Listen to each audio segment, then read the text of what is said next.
찬란했던 시간의 역사를 만났던 쿠트나호라.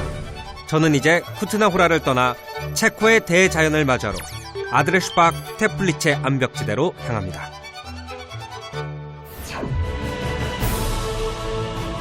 폴란드와 국경을 맞이하고 있는 아드레슈박 테플리체 암벽지대.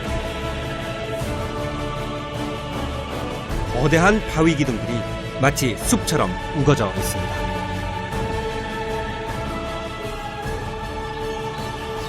입구로 들어서자 우뚝 솟은 바위 요정이 함께 마중이라도 나온 듯한데요. Yeah, добрый день. Dobrý den. Do you speak English? Yes, of course. Okay.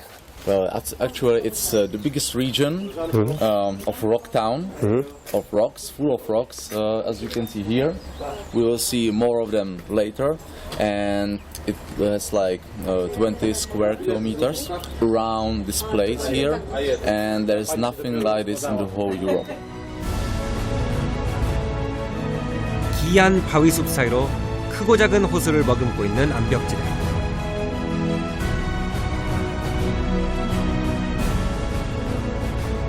수백만 년 빗물과 바람에 깎인 사암들이 병풍처럼 늘어선 이곳은 비밀스러운 폭포와 강줄기를 숨기고 있다는데요. 그 신비가 아직도 풀리지 않는 곳입니다.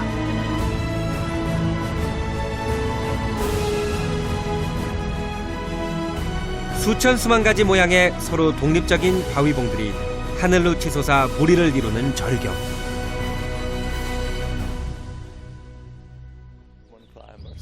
가까이 만나보기로 했는데요. 여기 보면은 마치 거인들이 중세기에 성벽을 지어놓은 것 같은 이 거대한 암벽이 쫙 있습니다. 근데 이상하게도 이 가운데 마치 진짜 중세기에 누군가 여기를 성체로 썼던 것처럼 오래된 문이 하나가 있어요. 수직으로 뻗은 바위 기둥들이 서로 비집고 서 있는 좁은 틈 사이.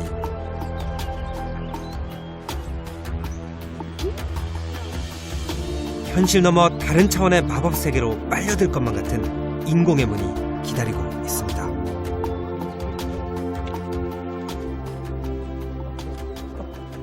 아마 영화를 좋아하시는 분들은 나니아 연대기라는 영화에서 이 공간을 기억하실 수도 있어요. 할리우드 영화 감독들이 굉장히 좋아하는 장소예요. 영화 세트로 만든 것처럼 보이지만 고딕의 문은 약 150여 년 전 한 귀족이 세운 거라고 합니다. 저마다 다른 모양의 바위에 이름을 붙이고 자기만의 환상 도시를 만들어 문을 통해 드나들었다는데요.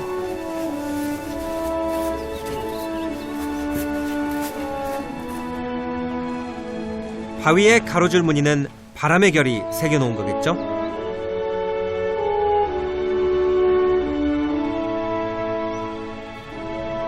지나온 시간의 무늬를 나이테처럼 간직한 바위들.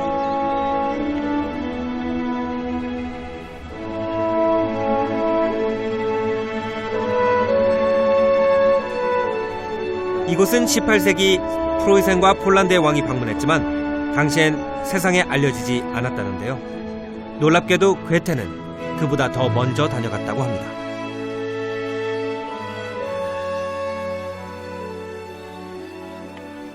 굉장히 신기한 게 뭐냐면은 이 돌이 물을 머금고 있어가지고 축축해요.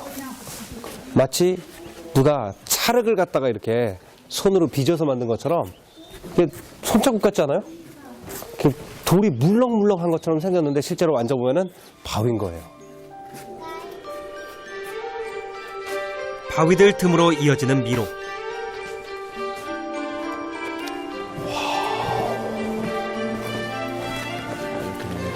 Big this place actually is. Yes.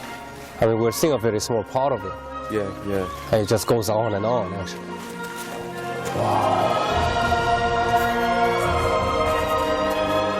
비밀스럽고도 경이로운 바위 도시가 위용을 뿜어냅니다. We walk together like only 1.5 kilometers, but there's 20 square kilometers of these beautiful rocks here. Wow. Very powerful. Very powerful. 마치 인류의 고대 유적처럼 거대한 숲에 가려져 있던 바위 도시는 19세기 엄청난 화재가 나면서 그 모습을 비로소 드러냈다고 하는데요.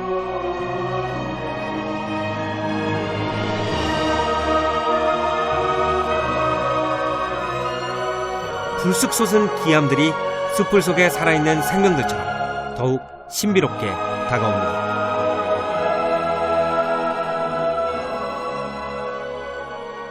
이 공간이 더 신기한 게 느껴지는군요.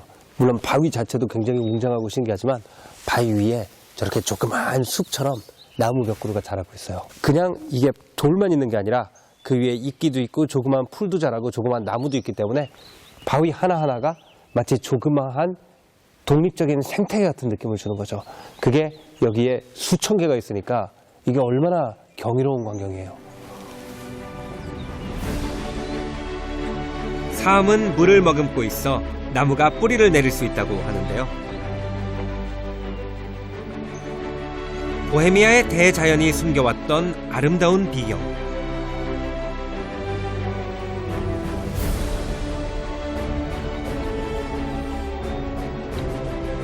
두고두고 잊지 못할 풍경을 가슴에 새기고 갑니다. 이 여행은 서서 하는 독서다 이런 말이 있잖아요. 근데 그 서서 읽을 수 있는 것 중에 가장 훌륭한 책이 아마 자연이 아닌가 싶어요. 그래서 그 위대한 시인들 또는 그 당시에 가장 돈과 권력이 많던 그 귀족들이 이 장소에 와가지고 왜 생활을 하고 이 장소에서 영감을 얻어갔는지 이해를 할 것 같습니다. 저도 오늘 굉장히 많은 영감과 어떤 신령 같은 걸 몸에 지니고 가는 것 같아요. 자연의 생동하는 기운을 느낄 수 있었던 거인들의 바위 도시. 체코의 색다른 매력을 만날 수 있었던 암벽지대를 떠나 저는 이제 다음 여정으로 향합니다.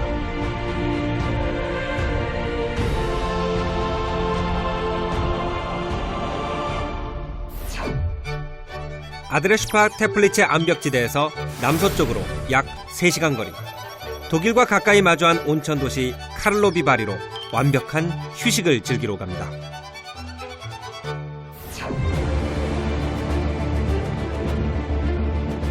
계곡을 흐르는 강과 숲으로 둘러싸인 작은 도시 카를로비 바리.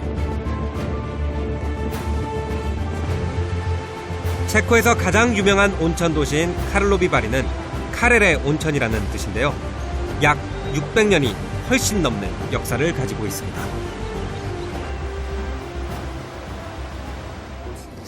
이 카를로비 바리는 사실 저한테는 칼스바드라는 독일식 발음으로 훨씬 더 익숙한데요. 지금은 여기가 한산한 온천촌으로 보이지만 바로 이 길에서 시인 괴테와 음악가 베이토벤이 같이 산책을 하면서 예술을 논했던 그곳이 바로 여기고, 또 우리한테 수많은 아름다운 피아노 곡을 선사한 쇼팽도 이 길을 따라서 칼스바드로 들어가서 온천수를 마시면서 이 폐병을 치유했을 거라는 거죠.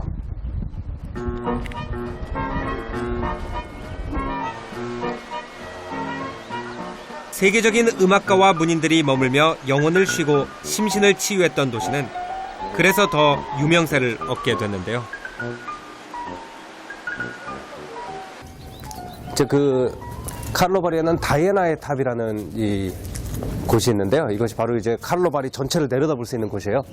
근데 옛날에는 이제 산책로를 따라서 쫙 운동도 할 겸 여기 몸 안 좋은 분들이 오시니까 걸어서 올라갔겠지만 지금은 열차를 타고 올라갈 수가 있습니다.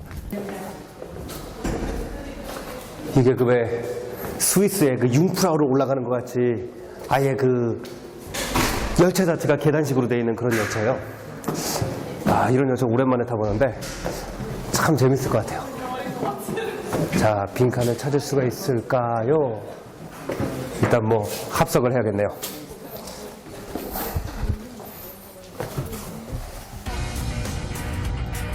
약 100년 전부터 여행자들이 이용해왔다는 푸니쿨라. 60도 가까이 되는 경사인데 이 열차 자체가 이렇게 계단처럼 되어 있어서요. 이렇게 말하자면 여기 앉아가지고 이렇게 올라가는 거예요. 놀이기구에 탄 것 같은 재미를 한 10분쯤 누렸을까요? 목적지가 보입니다.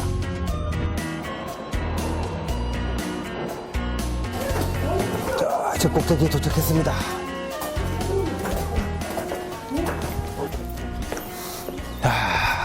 산을 조금 올라온 것 같은데 벌써 여기는 와, 공기가 달라요.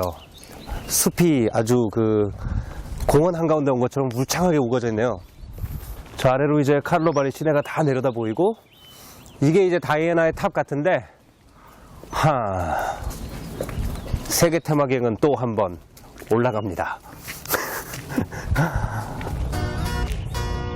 전망대의 높이는 40여 미터.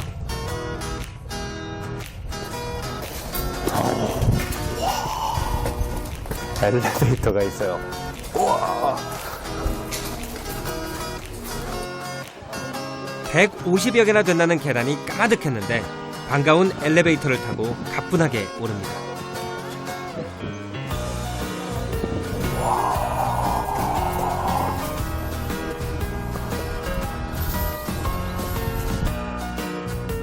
가슴까지 탁 트이게 하는 시원한 전경, 평온한 도시가 한눈에 들어옵니다. 당시에 이제 산업혁명 시대에 도시에 뭐 석탄 매연이니 말똥 냄새니 지독하던 시대잖아요. 그래서 당시 사람들이 그렇게 폐병도 많고 뭐 여러 가지 병이 많았는데, 이곳에서 그 답답한 코르셋을 확 벗어던지고 뜨거운 물에 몸을 담그고 온천수를 마시면서 이 아름다운 자연 속에서 산책도 하고, 이렇게 산에 올라와가지고 내려다보면서 명상도 하고, 그렇게만 일주일에서 3주 정도 보내면 건강이 안 좋아질 수가 없겠죠. 사방에서 불어오는 상쾌한 공기와 바람. 여행자들이 여정을 쉬어가기에도 그만인데요. 이제 저는 다시 온천 도시로 내려가 봅니다.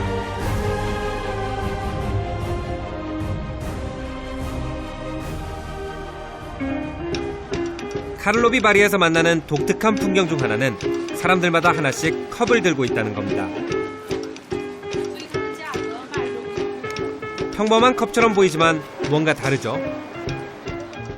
이 카를로비 바리의 컵의 특징 중에 하나가 바로 이 손잡이를 갖다 빨대로 쓸 수 있게 디자인이 되어 있다는 거예요. 손잡이에 구멍이 뚫려 빨대 역할을 하는 건데요. 뜨거운 온천수를 조금씩 식히며 마시는데 딱이라고 합니다. 저도 이 베이토벤과 괴테가 마셨던 온천수를 이 같은 컵에 넣어서 천천히 빨아먹으면서 이 예술적 정취를 한번 몸으로 빨아들여 보겠습니다.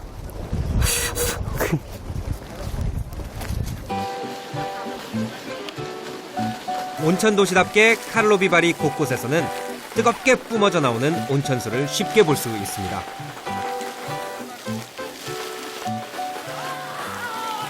와, 도시 한가운데서 분수대처럼 생긴 데서 그냥 간열천이 쫙쫙 올라오고 있어요. 수증기를 하얗게 뿜는 온천수 주변으로 온기가 퍼지는데요.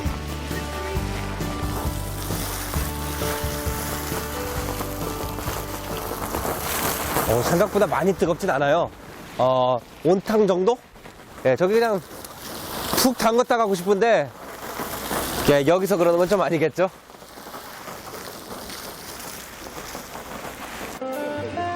시내에는 온천수를 마시며 사교를 즐겼다는 대표적인 콜로나다가 모두 5곳이 있습니다. 트리지니 콜로나다에는 카렐 4세가 아픈 다리를 치료하기 위해 찾았다는 카렐의 온천수가 있는데요. 물의 온도는 64도. 이 도시의 온천수는 몸을 담그기보다는 마시는 약수로 실제 효능이 있다고 합니다. 여기 조각 자체도 이제 카렐 4세가 사냥을 하다가 갑자기 동물이 푹 빠졌는데 가보니까 물이 따뜻해서 여기 온천을 발견하게 됐다. 카를로비 바리가 온천의 도시가 된 유래를 이야기해 주는데요. 여러 가지 미네랄 성분의 의학적 효과가 알려지면서 본격적으로 개발되기 시작했다는 온천수. 드디어 저도 마셔봅니다.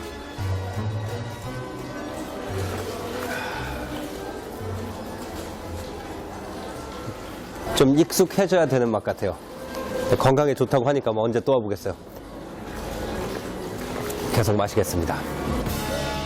100개가 넘는 기둥들로 장식된 웅장한 자태의 물린스카 콜로나다는 특히 많은 사람들이 찾는데요. 서로 다른 맛과 온도의 온천수를 비교하며 마실 수도 있습니다. I've come here since 1990. So it's almost every year. I think this year is 23. 대체로 짭짤하면서도 비린 맛이 나는 온천수. 저처럼 처음 마셔보는 사람도 온천수를 좀 더 즐길 수 있는 방법이 있다고 해서 한 가게를 들어가 봤습니다.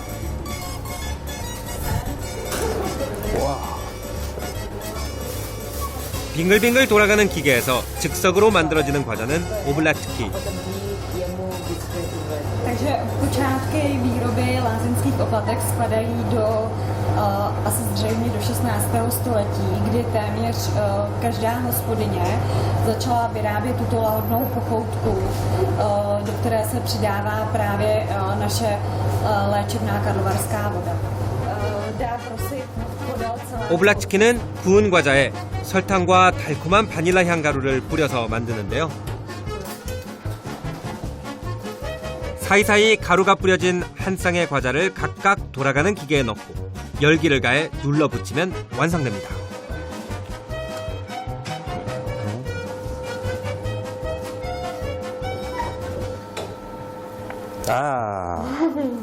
나왔습니다. 따끈따끈한 오블라스카를 한번 먹어보겠습니다.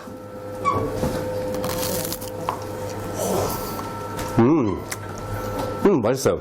약간 굉장히 고급 웨하스 같은 맛이에요.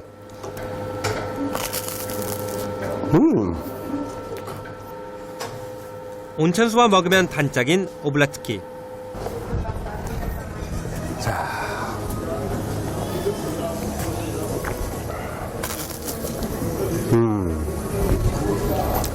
옛날 역사책에서 읽던 제 예술적 영웅들이 다 말년에 이제 관절이 아프거나 폐렴이 걸리면은 이곳 칼스바드에 와가지고 이 과자를 먹으면서 이 온천수를 마셨을 거거든요.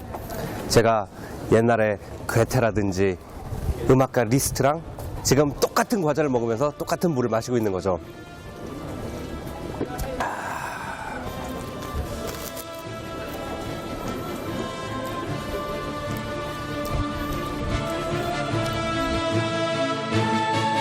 예술가들의 숨결을 느낄 수 있었던 온천순례는 저에겐 최고로 행복한 시간이었습니다.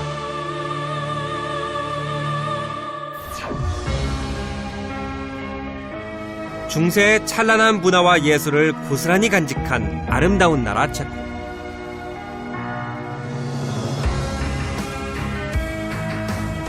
출렁이는 포도밭을 달리며 만끽할 수 있었던 자유롭고도 흥겨운 삶의 축제의 시간은 진한 여운으로 남아있는데요.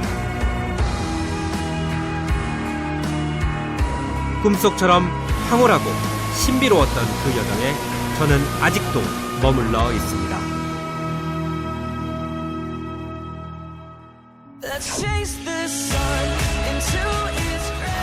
풍경이 좋다. 아, 요거가 엽서 사진이에요.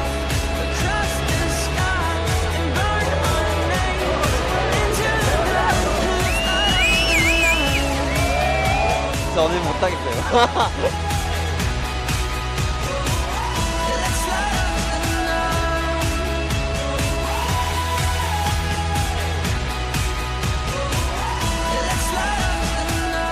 가짜 같아요. 그냥.